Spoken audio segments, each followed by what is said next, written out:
Welcome to this week's lesson segment on Weekly Outdoor Plus. Jase Hintz here, ready to give you guys your weekly tip. Last week, as you can recall, we talked mostly about aiming and how to look past your pin and let it freely float, stare at what you want to hit, and you'll make that shot.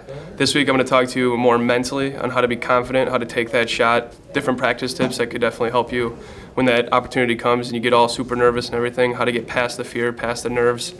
And then next week, I'm going to come to you guys and give you more ideas on how you can tune your bow, super tune it, little ideas of switching equipment and how to make certain things work for each other. Pretty much everything you shoot, if you do it correctly, you can shoot it just as good as anything. So this week, we're going to talk about when we're mentally preparing yourself for a shot, basically. When you pull back, first off, you start aiming, like I told you, pick your spot, let your dot float in and out, your pin, whatever you're using. Next thing, when you're aiming, if you're practicing with your buddies or whatever and you're thinking of something besides hitting that X ring or hitting that 12 ring or breaking your buddy's arrow, all you got to do is let down immediately. Quit your shot, take your thumb off, let down. If you're not thinking of those three things, you know, of making your shot, if you're thinking about what's for dinner, you're thinking about your girlfriend, your wife, whatever, you know, what happened at work today, you're going to miss. Let down, think about it, clear your mind, make a perfect shot, all right? So first off, a lot of things you do, you know, you go shoot all by yourself in your basement all day, every day.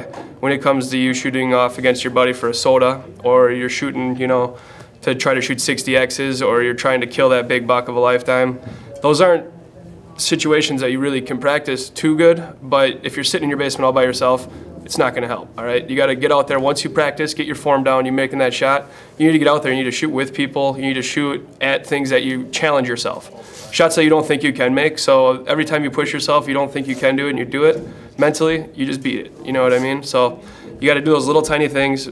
I mean, pull back, aim, everything. When you're doing this all by yourself, that's where you get the form down, the first weeks we were talking about. When you get that form down, go push yourself, push your limits. Practice, come shoot techno hunt. People still get nervous in there, all right? It's not even a real animal, but you see it moving, looks real life. People get nervous. That's how you practice your hunting, practice your shooting. Go out, tell your buddies, 90% of the hunters, you ask them if they're a good shot, they're gonna say they're a great shot. All you gotta do, hey, you know, I bet you I could beat you, bet you a soda, bet you $1, whatever. Bet them, make a little excitement out of it, take that shot, and the more you win, the more confident you're gonna get. When you get that shot at that deer, you get that shot, you know, to win your first tournament, whatever you're doing, it's awesome, 10 times better, way more worth it. A lot of people think, you know, oh, I don't get nervous or anything. I'll tell you right now, I get nervous 90% of the tournaments I go to. I go to a tournament every single weekend. That's kind of a lot of times getting nervous.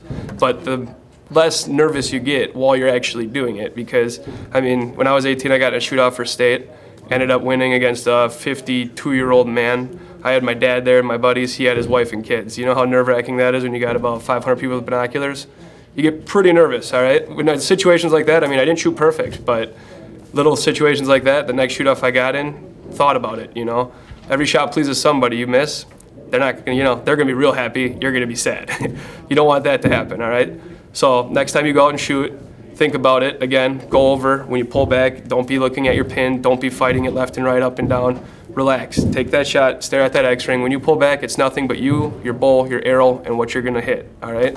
Doesn't matter who's around you, doesn't matter, there's a little bird chirping, doesn't matter what happened yesterday, doesn't matter what's for dinner. You stare at it, mentally, what you're thinking is what you're gonna do. I think about hitting the X-ring, you don't think about missing it. If you think about missing it, you already did. Might as well let down or let that deer keep walking because you can't even think about missing. You gotta mentally think, I got this. That's all it is. It's all you, your bow, your arrows. How many times have you made that shot? If you made it 20 times, why not 21? You know, not that big a deal. All right? Next week, I'm gonna be letting you guys know a little bit more tech tips on how you can super tune your bow, how to get your arrows to shoot perfect out of your bow, how to get that perfectly clean release, and all of this will help your aiming. I'll tell you how to tweak your bow a little bit to make it hold steadier depending how your tendencies of your grip are and how your anchor point is. So tune in next week, I'll let you guys know about that. This week, go on out there, challenge somebody, have your wife come and watch you, your girlfriend, see if they can actually, you know, make a bet with them, you know. I'll do dishes for the week if I miss this, you know, because I bet you one thing you ain't gonna miss, because I sure as heck wouldn't. Alrighty, sounds good. See you guys next week. Tune in. Hope to see you then.